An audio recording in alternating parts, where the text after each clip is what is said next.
Ultimately, I think I would say we forgot what it is to be among life. So it's easy to use a different grammar there and say what it is to be alive, which is a more familiar grammar. But I think we know what it is to be alive, but we've forgotten what it is to be among life. And that's a difference. And in one case, you might think of, I have a pulse, I jog, I love the opera, or I, love hockey, I'm alive, I feel invigorated, I love, whatever, it's sexy, it's food, it's that. But to be among life is to notice that your own body is in relationship, in complete dependent relationship with lots of other organisms, and those organisms are in relationship with other organisms and other organisms and other organisms, and that none of those organisms, from the carrots you eat to the bunnies that jump in meadows to the snakes and insects and bacteria and microbes in all directions, none of them live in isolation. That the very root of the possibility of aliving has to do with being among. And that piece has fallen from our habits of perception. Fallen from our habits of identifying ourselves, each other, fallen from our idea of what it is to be healthy, what it is to be successful, what it is to do important work, or to have a purpose in life, or to be a good mother, or it's fallen from all of those contexts of being. And the fact that it's fallen from so many contexts shows us that sort of the inverse of an ecology is at hand. So any ecological process requires multiple relationships from multiple types of different organisms. If you think of a meadow, you're going to have the way the earthworms are and the way the bacteria is and what the pollinators do and what the blossoms are doing. And it would be easy to parse out each organism as being purposive in the orchestration of the meadow. This is a mistake, because every one of those organisms is in communication and responsive relationship with lots of organisms that are also in relationship. So everything's changing everything all the time. That's how an ecology works. Now, if you want to un-ecologize something, you have to have everything's changing everything into isolation instead of into relationship. So that's what I perceive, is that we're in a kind of ecological unecology. But we are living beings in a living world. And so anything is going to happen in that depth of infinite relationships. The destruction and the healing. The destruction and the aliving. They're both there.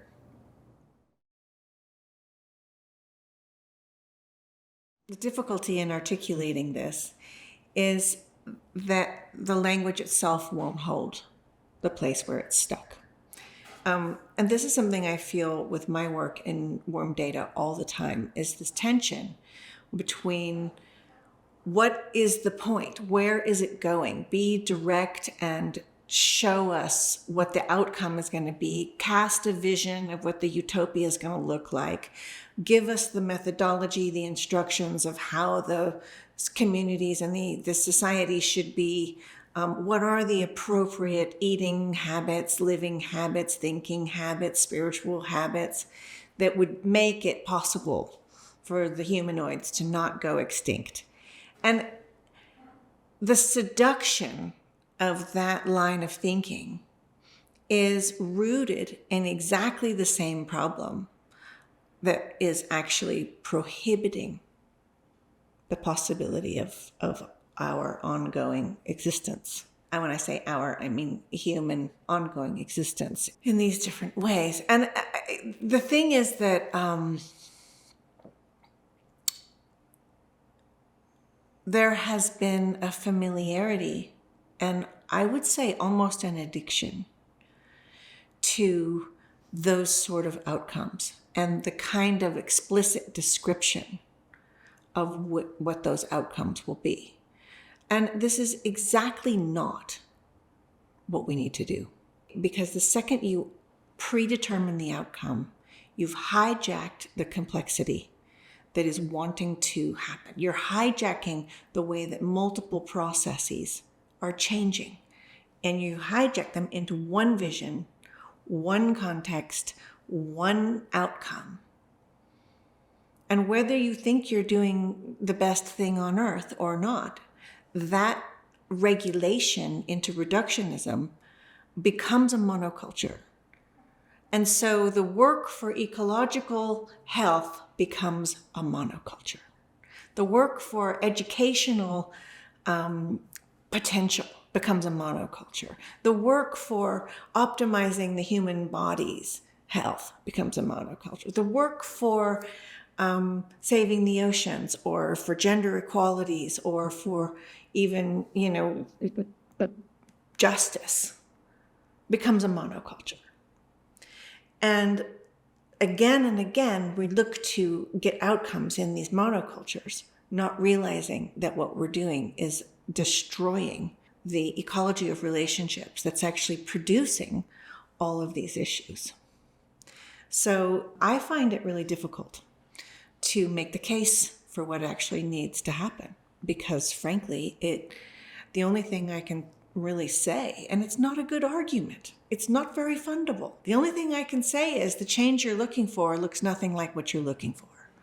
And that doesn't sit well. That sounds mamby-pamby. It sounds like I don't know what I'm talking about. But the rigor in that is the rigor of what I think we're actually talking about: getting out of industrialized thinking, getting out of mechanistic anticipations, getting out of what we might call the colonial habit. Those were moments in human history where we saw systems change. Like I always tell people, if you want to really study systems change, look at how industry settled into not just the factory, but it settled into education, it settled into health, it settled into economics, it settled into identity, it settled into psychology, it did a transcontextual drop. And there was the appetite and the readiness for it to just saturate was in all these different contexts simultaneously. That's what culture change looks like. That's what systems change looks like. Now we're asking the question, how do we get out of that thinking? And what you don't do is kind of pick it away at each one of those contexts and hope you're going to, get the weeds out of each one. No, there's going to need to be a whole different thrust. But the very logic of industrialism is the logic of productivity, optimization, efficiency, outcomes, purpose, productivity, predefined, measured, worthiness of action. And the action that needs to happen now is not going to seem worthy. It's a hard sell. And the fact that it's a hard sell says everything you need to know. You mentioned Lindisfarne, and there were other communities also, but Lindisfarne is especially close to my heart, of people who were really deeply concerned and devoted to the same questions that I think we're asking now, but it was at least 50 years ago, So what went wrong? And I think what I want to add to this is that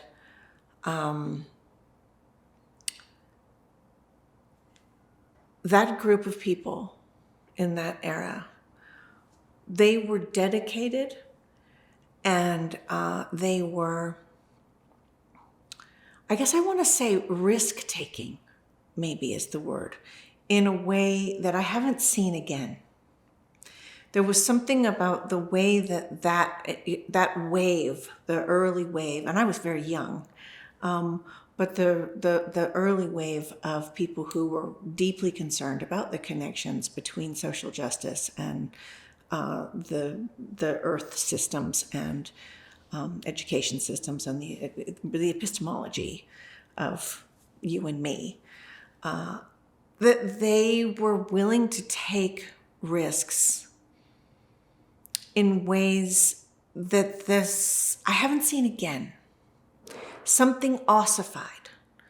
There was this way in which what they did became a meme, even though we didn't use that word then. And then you could just pop into the modality of being an eco-activist or a social activist or a warrior for peace. And something happened there, because we lost the granularity of each person's risk when it became a something you could be. Because you remember, for those guys, those categories didn't exist. That was not an identity. They were not change makers. That term hadn't happened yet. They were cutting this out of the ether. They were pulling it out of just the water and the air. They were creating language. They were creating this thing, and somehow in the creation of it came a groove. So one example is that ecology became a hip word, and some universities created an ecology department. Now, you might notice there's something wrong with that, because probably it should have been in every department. Instead of, the same thing happened with transdisciplinary work.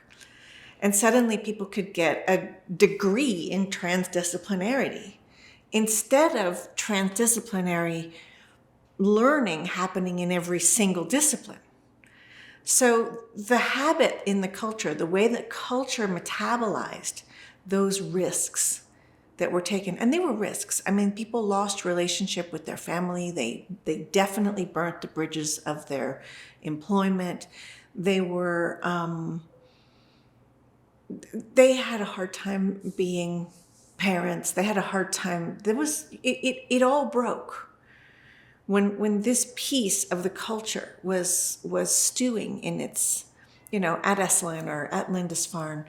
These were people who were, they were radical. And they were also very thorough. It wasn't a bunch of kind of willy-nilly hippies. Even at the beginning of Greenpeace, you might think that it was just a bunch of hippies and stoners that wanted to save the whales, but they were all carrying real degrees. They were actually serious scholars, all of them. And so as time has gone on, I think the seriousness and the depth of the work and the dedication has gotten lost. That's part of it. I haven't seen that again. And, what I sort of see now is, like I was speaking with a colleague the other day, and he said, I don't rest. I don't rest. There are thousands of children dying of rape every day. I don't rest. And I know that for me, I don't rest. And everything in my culture is saying, but you have to be good to your body, and you don't want to go too far, and you have to, take time for you. And actually, that does not restore me. So there's this way of being in this work and attending to this time in which the expenditure of energy is the replacement of morale. It's in a flow that's actually generative. And it's not going to burn me out. I'm going to do it whether I get paid or not. What am I doing here? What would I do otherwise? So there's that piece. And I think it's really important to bring that back in, because somehow we've gotten into well, I'll be an activist from 9 to 5. And I don't know what that really means. That I get confused by that.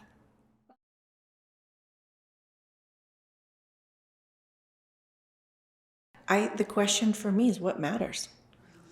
And that's a really tricky question, because it starts off maybe at the level of, well, what matters is that my children have a healthy life. Okay, let's start with that then. And what you find very quickly is that in order to do the work for my children to have a happy life, I have to do it for your children and their children and their children and their children, which means that we actually have to tend to the air and the soil. It means we have to tend to the injustices. It means we have to tend to the people trafficking and the technological issues and the economic issues and the exploitations, and it means we have to stop the wars and make sure that the weapons aren't going to take us all out. It means that we have to deal with the oceans. And pretty soon you're doing everything because you want to do that one thing. And it's just that one thing. I just want to be able to know that when I get up in the morning, I'm doing something for my children's lifetime. But that's everything. Oh, that's an interesting piece. Okay, so if you're speaking to the transcontextual perception of this, and I pointed to all these different places, and then the idea that I'm not doing all of those things is a very interesting idea. And I would love to engage really with that, because the issue is we are. That's the problem and the solution. So if I try to parse out all those things, what happens in the causality, what happens in the effect of that, is that those different responses and solutionings become contradictory. Right? I want to fix the economy. And if I fix the economy, I trash the ecology. And if I trash the ecology, but I want to fix the education system, then if I fix the education system, I trash the economy. And so, each one of these contexts is actually requiring that they all be met at once. And this is the thinking that we don't have. This is the way in the warm data theory, we call this the meet not match, right? To match would be to parse out a committee for each institution, for each problem in a meta crisis or a poly crisis, and then schedule out the solutions for each one. To meet is to ask, what are those gestures? What is that work that actually ties all of this together, that expresses through all of them simultaneously? And that requires another kind of perception. So definitely with the warm data work, that's the perception that we are in practice of. And it looks really different. It's very surprising. It looks like it doesn't correlate. So one example would be to even just notice, if you are looking at the image of a woman nursing her baby, that all of these, everything in the meta crisis is right there. It's all right there. But there's no committee for supporting nursing mothers. So we are somehow, without acknowledging it, anticipating that if we fix all these parsed out, categoried things, that the nursing mothers will be okay. And I guess what I'm saying is we've got it backwards. Tend to the nursing mothers, and then these other categories will move in different ways. But we're trying to match, and what we need to do is meet. To nourish the possibilities we do not yet know will be needed. The first thing I want to say about that is that that's what all of biology is doing. That's what all of biology is doing, is nourishing the possibilities that we do not yet know will be needed. So the fact that it's a mystery to us, how do we do this, is kind of interesting because the model is everywhere. The example is every organism in evolution with every other organism. Among. Right? So we're thinking, okay, so there's a poem in Combining that's called How Do You Pack? And it's really about how do you pack when you don't know where you're going? And what I'm pointing to is the contrast between the way a meadow or an ocean or your body, the fantastic process of the way an embryo develops into a human being. It's incredible. So that potentiality of responsiveness to context is what we're made of.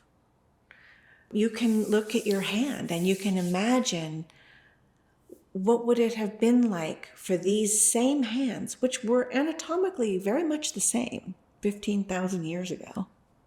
What would they do in a day? Who would they hold? What would they heal? What would they make?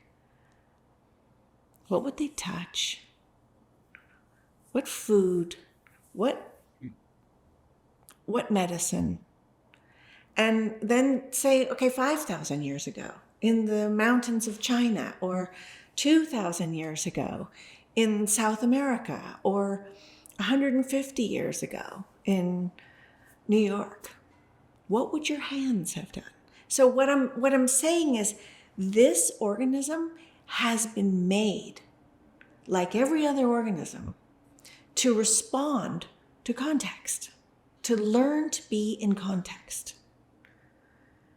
So when we get caught in the trap of saying, but this is how life is, we can't make changes because this is how it is.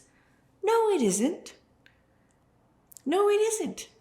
This is one version of is.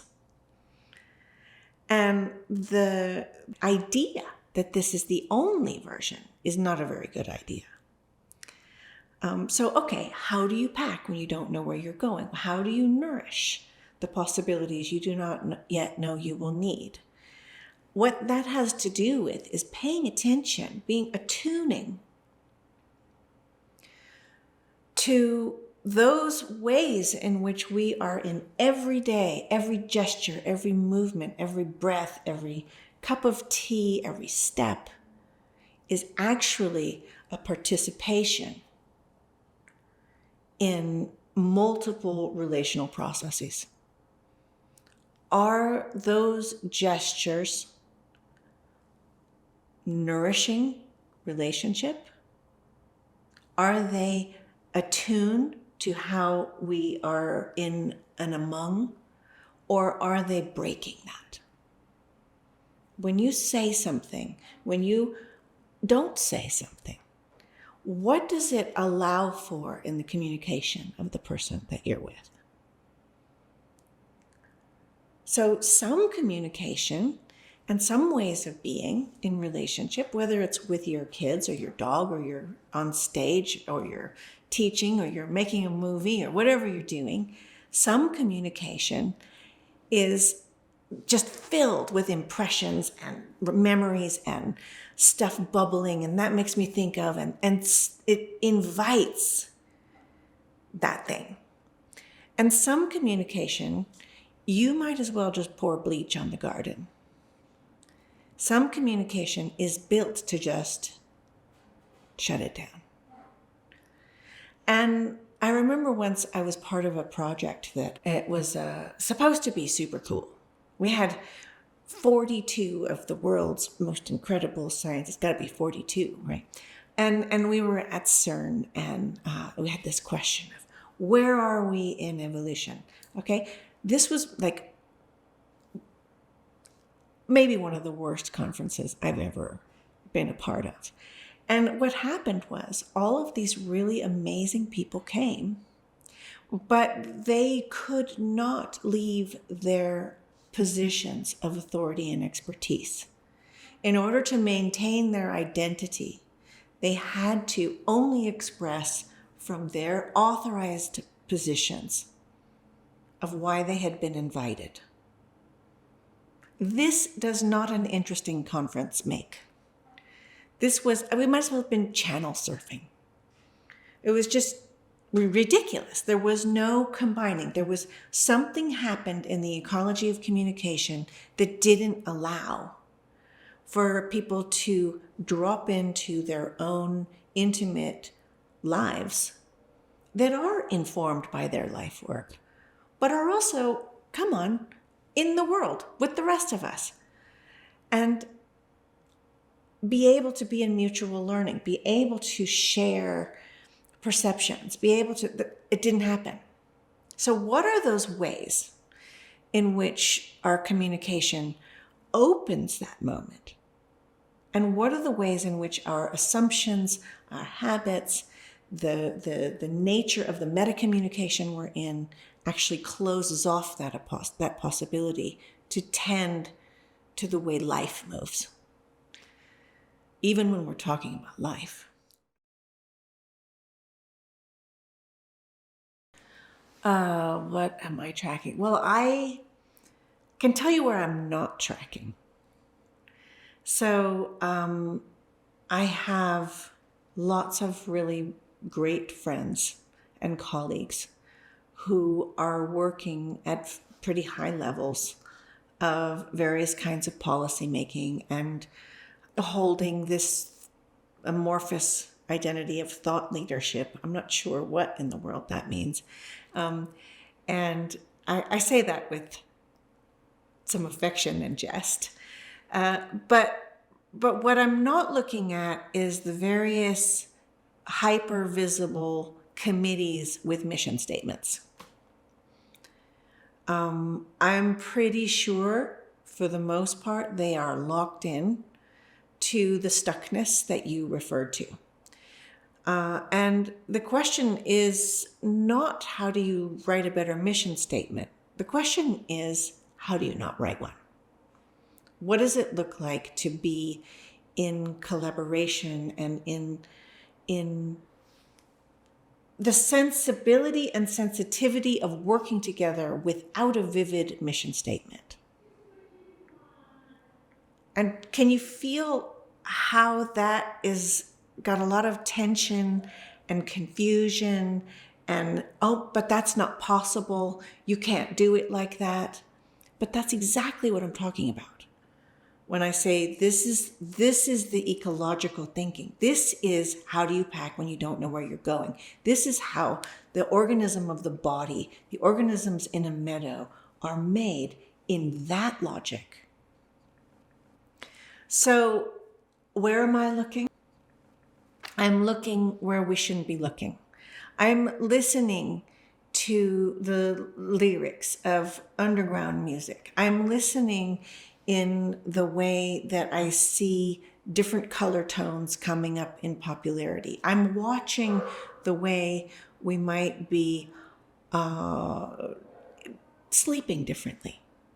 I'm looking at places that are apparently non-correlative, because I see shreds there of expression of issues that are you can call them education issues or health issues or mental health issues or whatever, but when they occur in your diet, when they're happening in your sex life, when you see something occur in language, the shift that's happening in language is very interesting to me.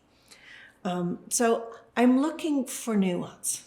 I'm looking for the little things that are the beginnings of new movements, right? So my grandfather used to say, treasure your exceptions. He was talking about genetics. And what he was looking for were those ways in which mutations and other differences would come up that weren't the way the organism had been behaving. And to notice, because those are the pathways into which new learning and movement is going. Some of them are going to be filled with possibility, and some of them are going to be warning signs. And so I'm looking for both. Honestly, in the 50 some odd years that I've seen these movements come and go, there have been so many. And there's been the movement for ecology, and then it was environmentalism, and then it was somehow consciousness, and then they come in all different names. Transdisciplinarity, anti-colonialism, regenerative. You can name it anything you want. If the actual perception underneath it doesn't change, the changing of the vocabulary is just another iteration in the same game. Language is alive.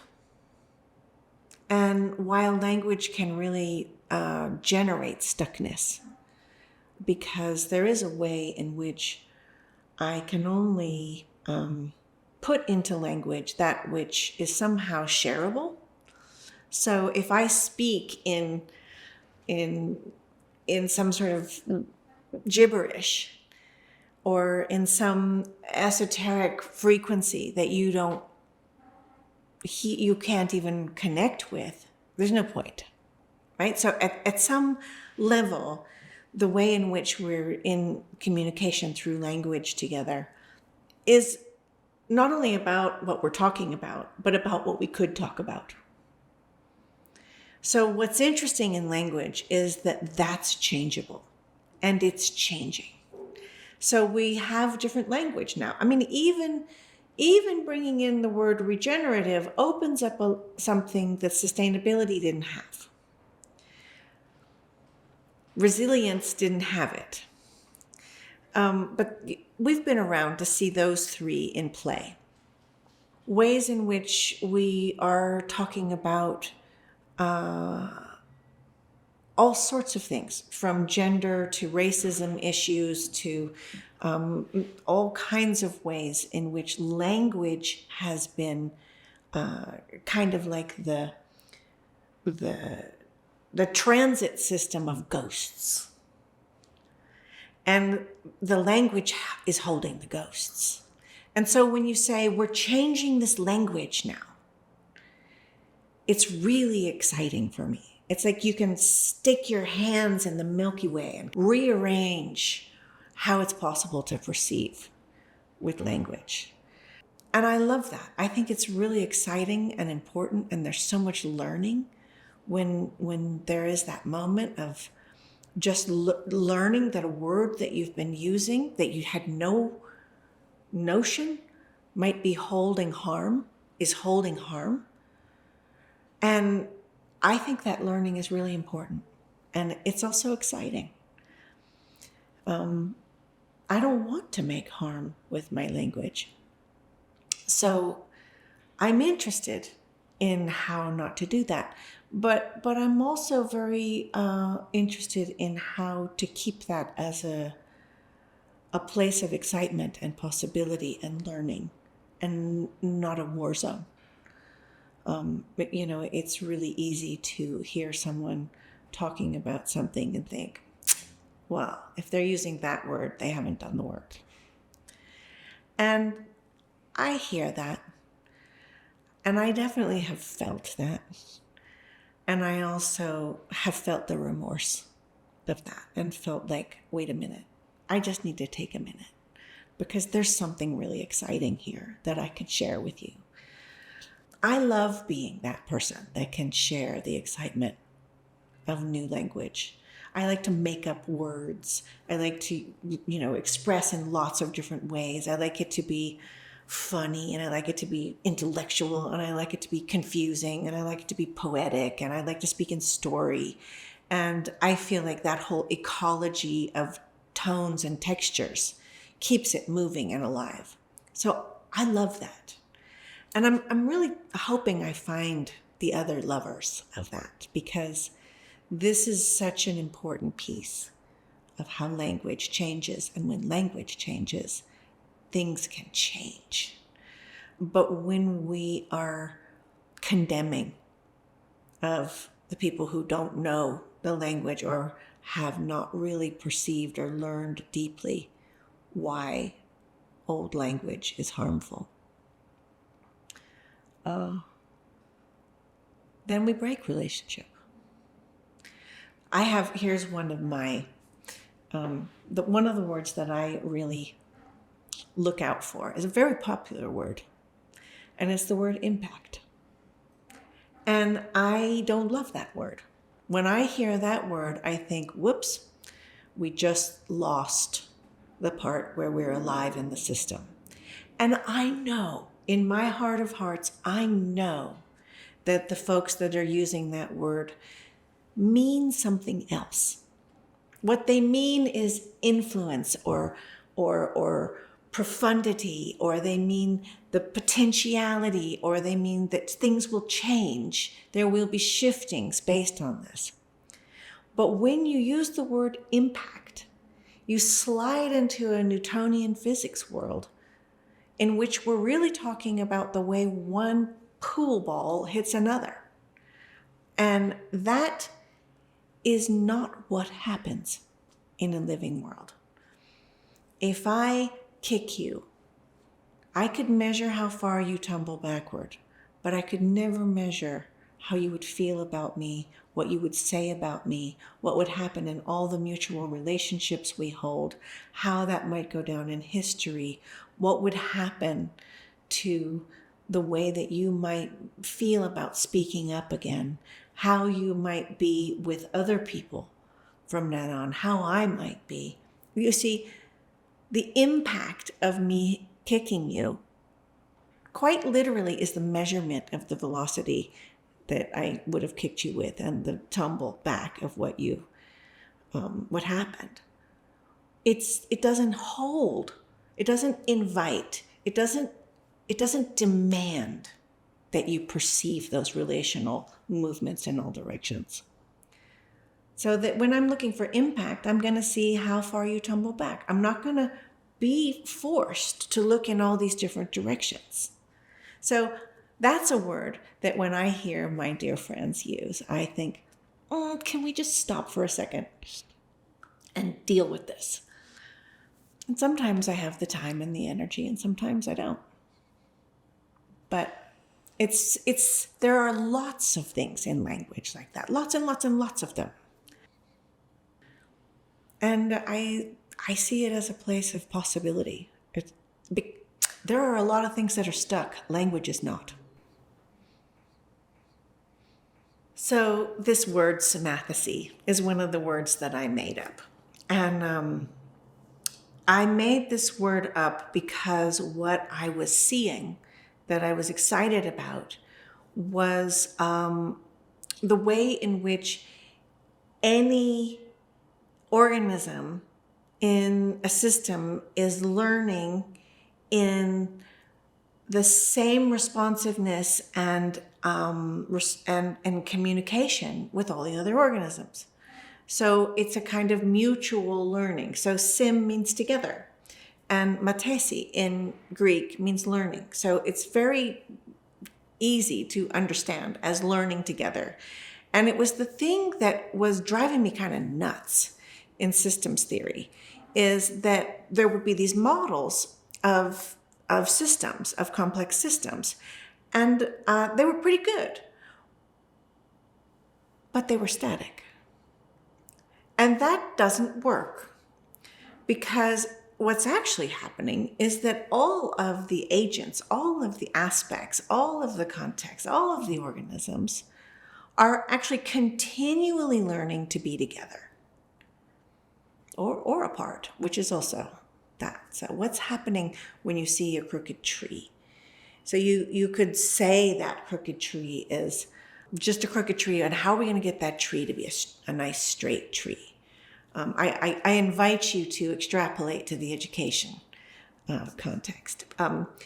And if you look at that crooked tree and you ask a different question, you ask, how is that crooked tree learning to be in its world?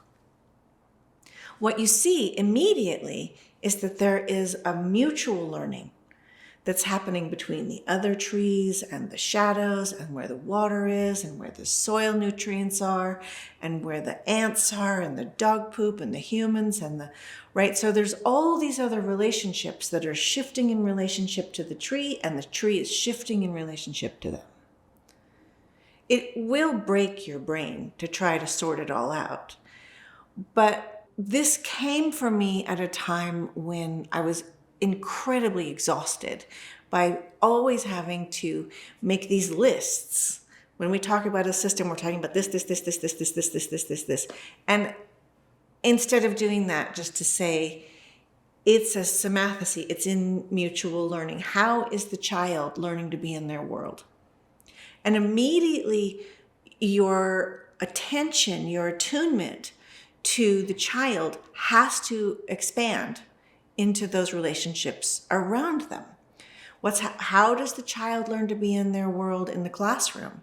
How does the child learn to be in their world at home? How does the child learn to be in their world in relationship to technology? How are all of these different contexts becoming something the child is shaping within, forming and informing?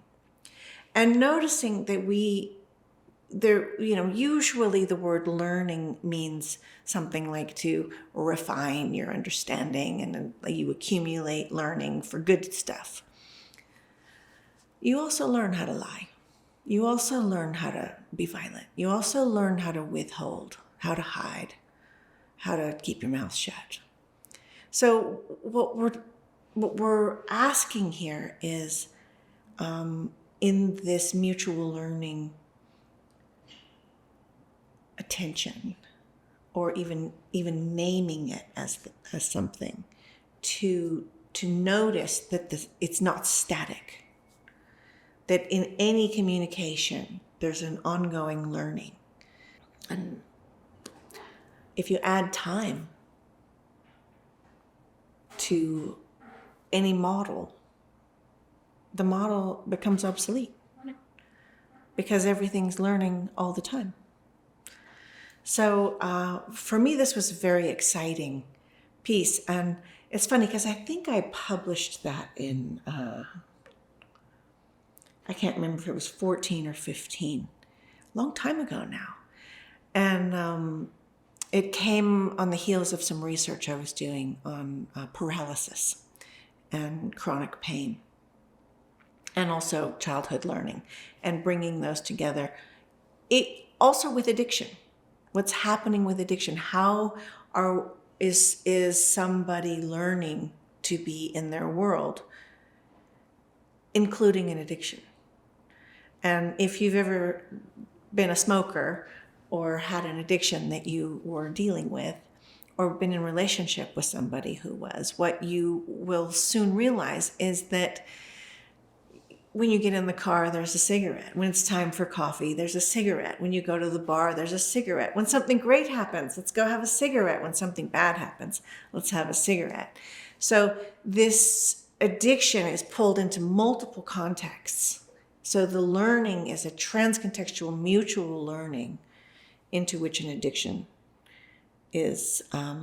You cannot then just remove the cigarettes, because the cigarettes are part of the coffee. The cigarettes are part of getting in the car. The cigarettes are part of being on the phone. The cigarettes are part of the morning. They're part of the evening. They're part of the drinking. They're part of the after dinner. They come with meals. They come with taking a break from work. So the cigarettes are in all of these relationships.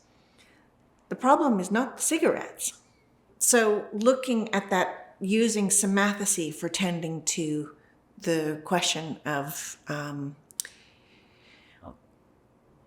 how is addiction a transcontextual learning?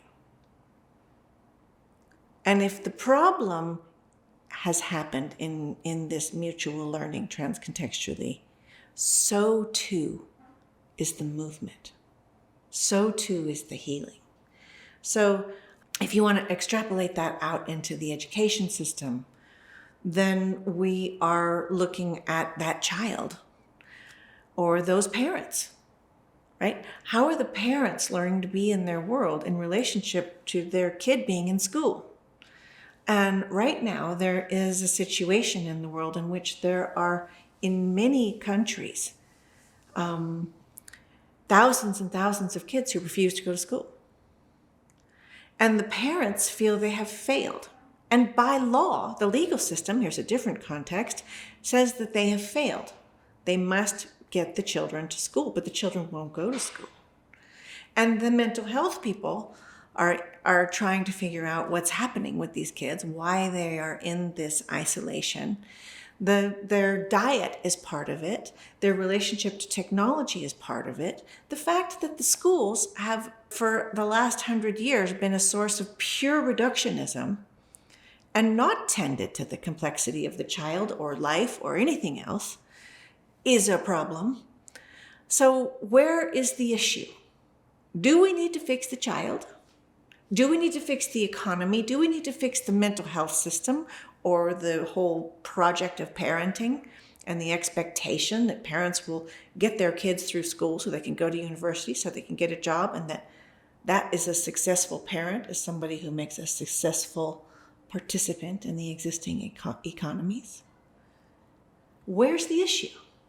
So for me, this theory of symmathesy was an invitation to enter these questions and generate responses in a very, very different way.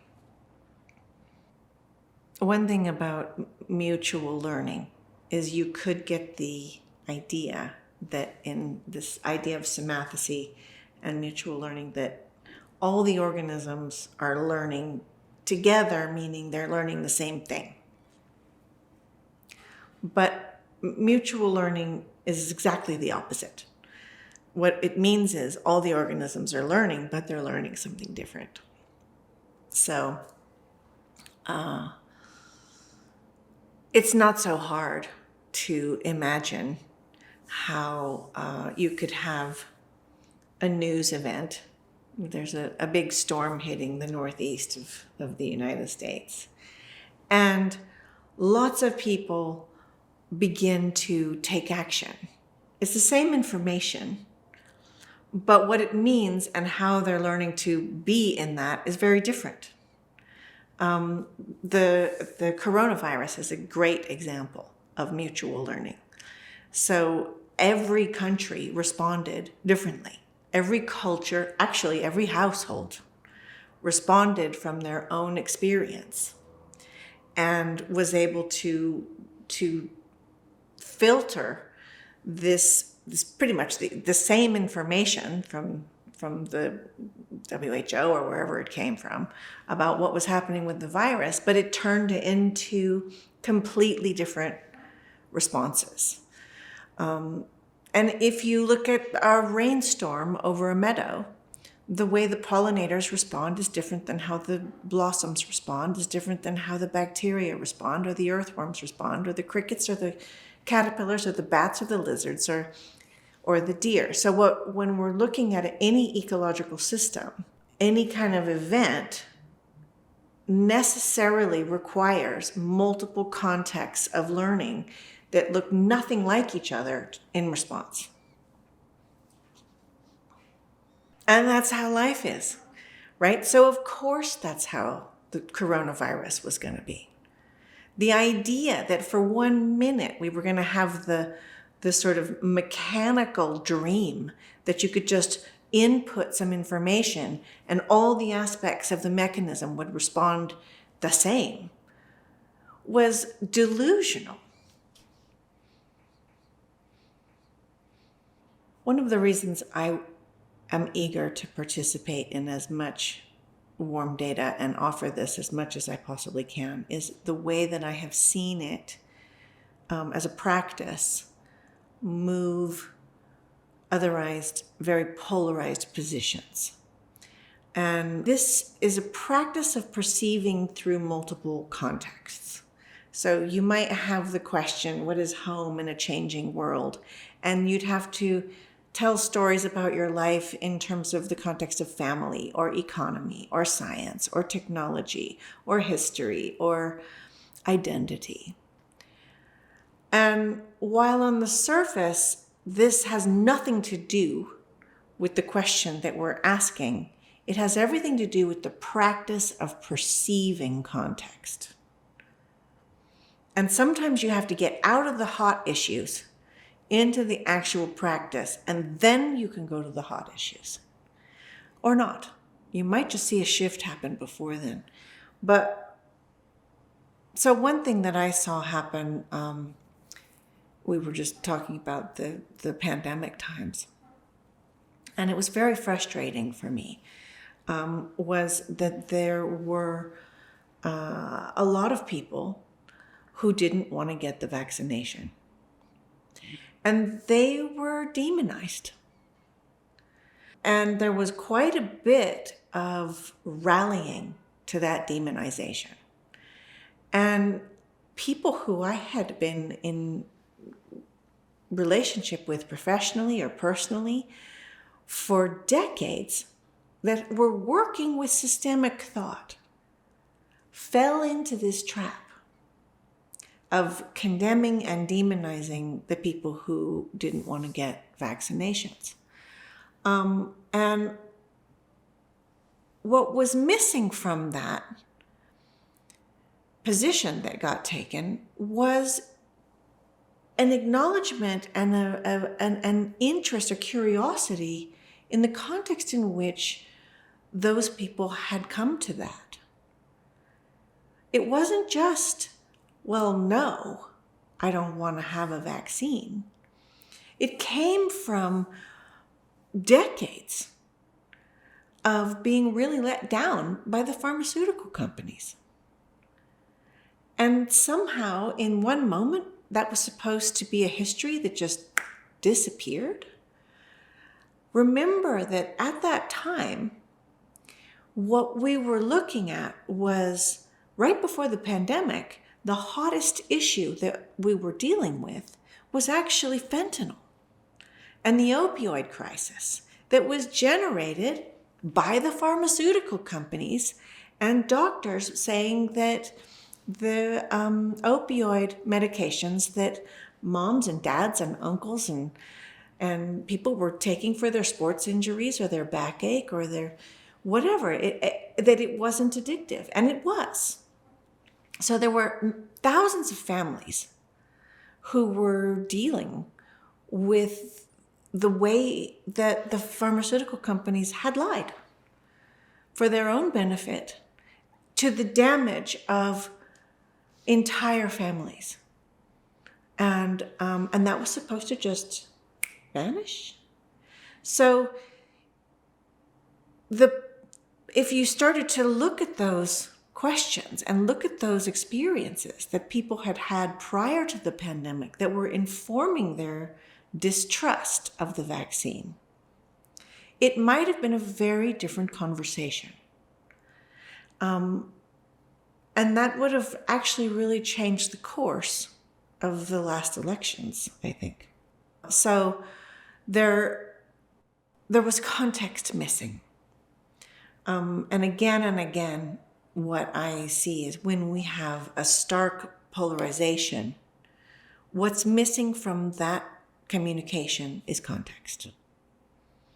If you add context, the polarization is very hard to hold.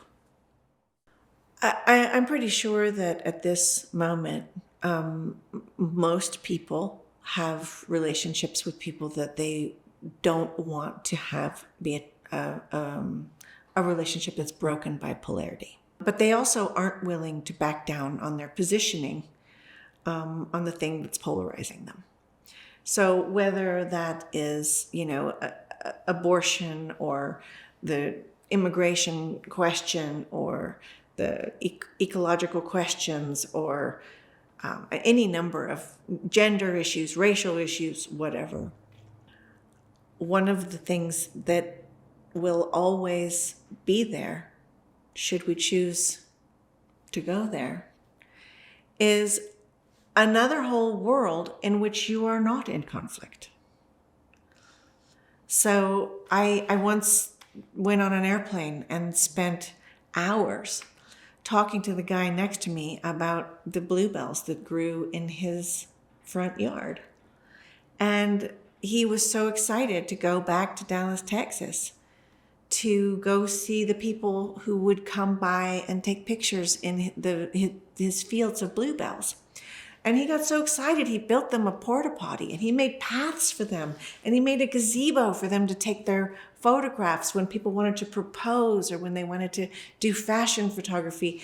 And his greatest joy was to sit on his porch and watch the people enjoying what he referred to as God's gift. And I couldn't agree more. This is a beautiful, wonderful thing, an offering to the world and to people. And what a cool, generous soul. And then he opened his laptop and there was an image that very clearly depicted his political position, which is not really my political position.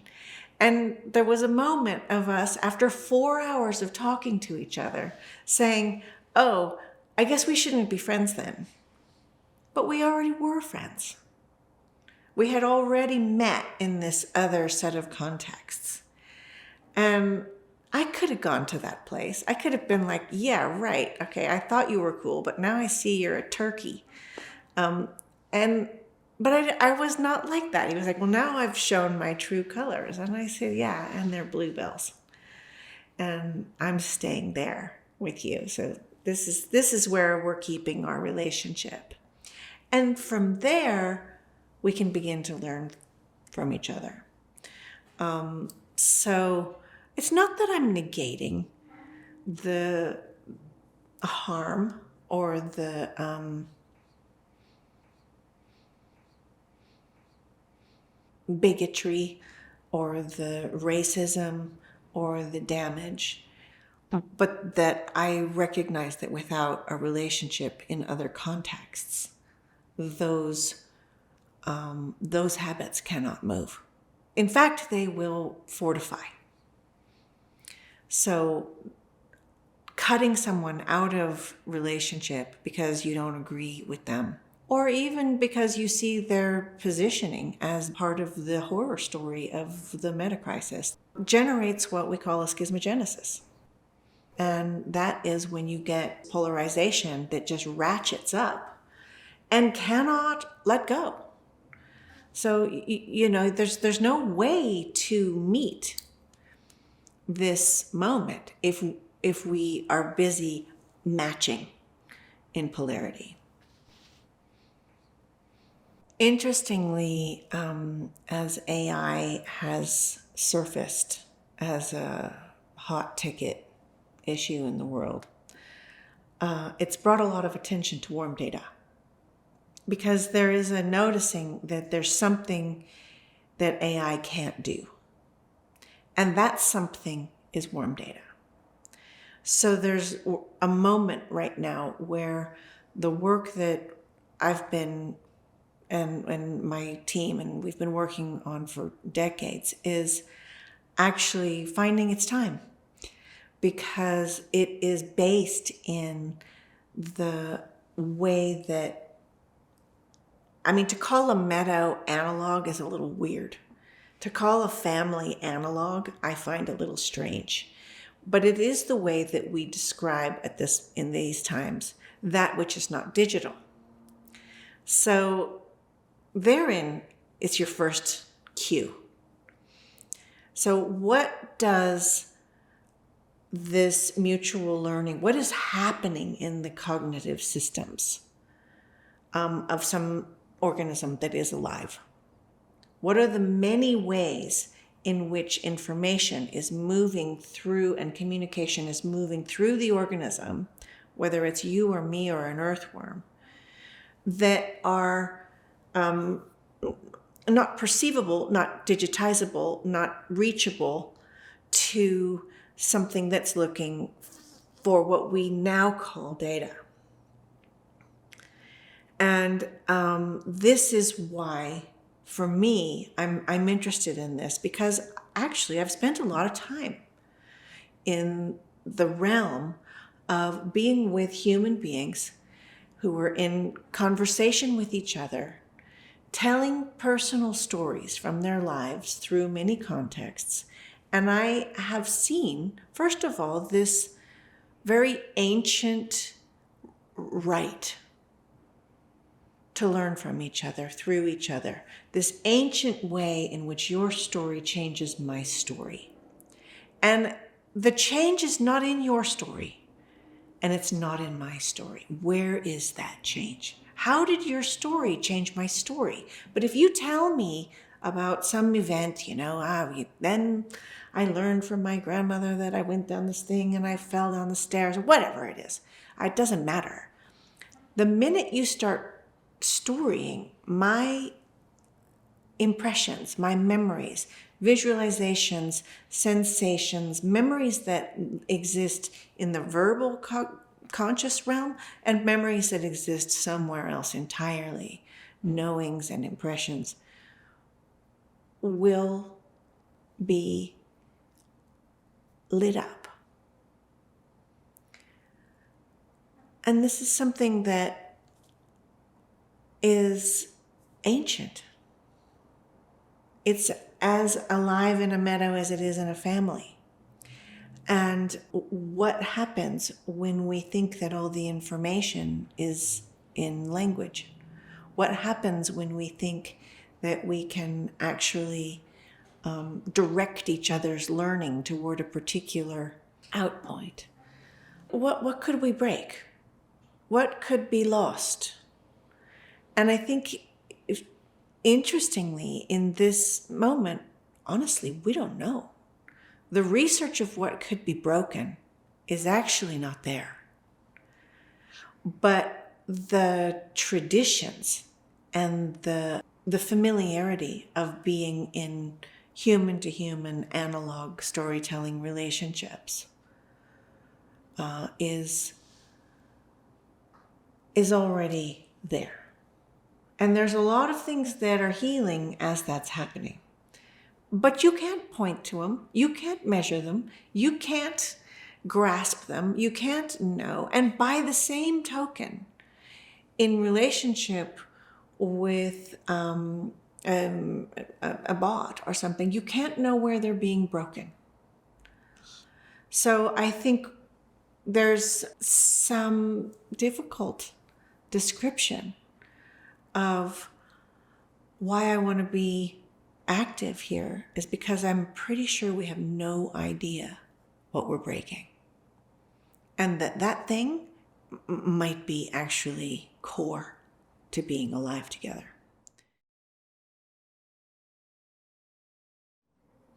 Well, I can say what it's asking of me. And what it's asking of me is to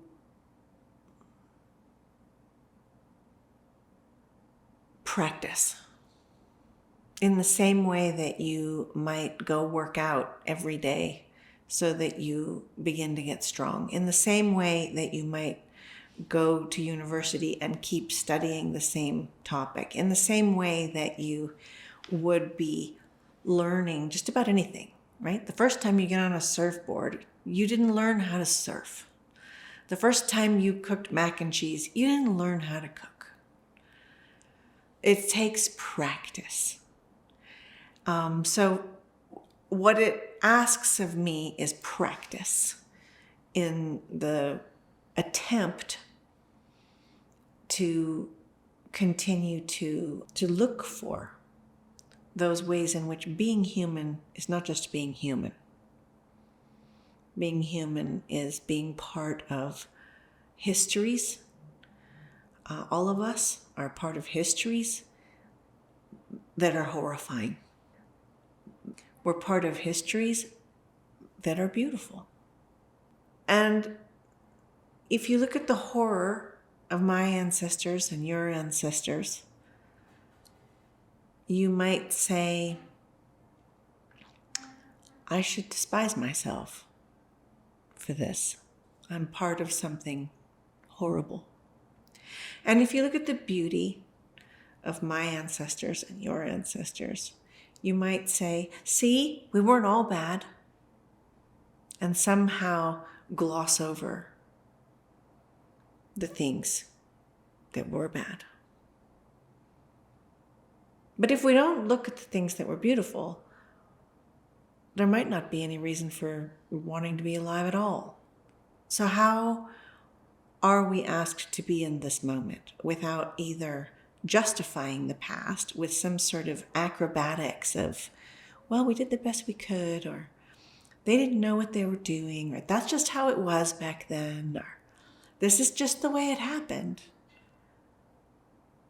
Because if you justify, you will repeat it. But also not condemning.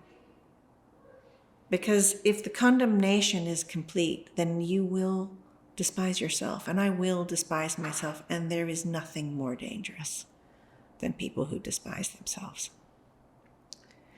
So that puts us in an interesting place of thinking about, what are those important learnings? What are those moments where we can say, I'm never doing that? And then realize, oh no, I did it. I'm never doing that again. Oops, I did it again. And then that moment of being about to do it and going, I'm not going to do it this time. I caught the ghost before it jumped out. Of recognizing that there is learning. We can't just stay in the matrix that was intergenerationally passed on to us now. You can't just abdicate on these habits that are sneaking through. You can't just, oh, well, it's just how I am. You can't just do that now. Your kids won't forgive you. Your own soul will rot. The future will be trash. So it's that moment of recognizing, looking back and speaking to my ancestors and yours and saying, I'm not hiding your stuff anymore. I'm not going to be in this relay. It's time for something new. And I don't know what that is. And I'm going to sit here and not know. And do the very best I can in how I make a cup of coffee in the morning and how I am with my kids. And when something goes wrong, how am I responding? What are the impulses of response? What are the possibilities of response? What are the responses I haven't even thought of as possibilities? So just that, that 1 second of, wait a minute. How should I respond to this in a way that allows the relationship to change, allows us both to learn? That isn't me saying, but you're thinking about this wrong and let me teach you a lesson. I'm pretty sure that no good has ever come from somebody thinking, let me teach you a lesson. So what are those ways that each day offers possibilities?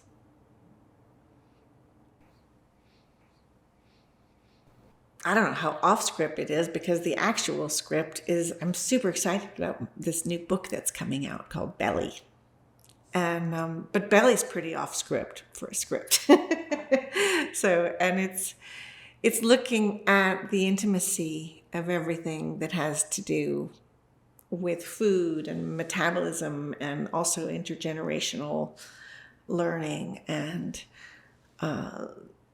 through this question of what is an action in an interdependent system. What does that mean to take an action? Because the action you think you're doing is never the action you think you're doing. So how do we begin to think about, in some terminologies, looks like first order action, that thing you think you're doing. and the way that that becomes an nth order action, the infinitude of actions forward and backward in time that come from each action. And this concept being somewhat, theoretical, I really wanted to bring it just right into the mouth. Like, can you taste it? When you bite an apple, what's happening? Well, you might get some energy from that apple. And that energy, you might have a conversation with a friend, or you might take a nap, or you might send an email, or you might work out at the gym, or you might walk your dog, or you're like, who knows what you're going to do. And each one of those actions would lead to lots of other actions. But also, what was the fertilizer and the compost and the history of the tree and the way in which the apple came to come into your hands in that moment, and the bees and the flowers so in that one moment of biting an apple, there is this connection forward and backward in time in all of these causalities that are moving in ways that are uncommon to familiar thinking of, well, you might get hungry, be sure you have an apple in your pocket. It's not just because you're hungry. It's because you're in a world in which there are apples. And that's something to consider, because in order to have a world in which there are apples, like Carl Sagan said, you need to have a whole universe. And in order to follow where the energy of that apple moves, you goes through your digestion and you metabolize it, and then what do? What happens with that conversation that you have with a friend? Where does that thinking or those ideas or those feelings lead in their consequent relationships? Or if you take a walk, what are the ways in which the muscles that you train in that walk become part of the next thing you can do? You see what I'm saying? So this question of the thing you do, the first order, and the infinitude, both forward and backward, of causalities, is a very important entry point into the question of how do we make change? Is that the right question? Who's we? What do you mean make? What is change? And the noticing that even in that sentence, there are all the errors, all the ghosts, no matter how well intended, that are actually disrupting, obscuring the possibility of perceiving what it is to be among life. Okay, here's something that is an unanswered aliveness. I work and tend in this sort of rhythm of zoom out into the big contextual, transcontextual movements of everything from socioeconomic systems internationally to political systems to ecologies and so on, down to the details of grandma's recipes and the way an apple goes in and the details of what happens, the intimacy of what happens in everything from sex to just being in your own body. Okay, so here's the piece that I'm teasing right now, is how do we begin to describe the difference between the richness of that intimacy being by necessity contextually informed, and the strangeness that happens when we start talking about the interior, the inner world. And this is not something that I have written about, and it's not something that I've really talked about publicly. But there's an interesting tension between the intimate and the inner.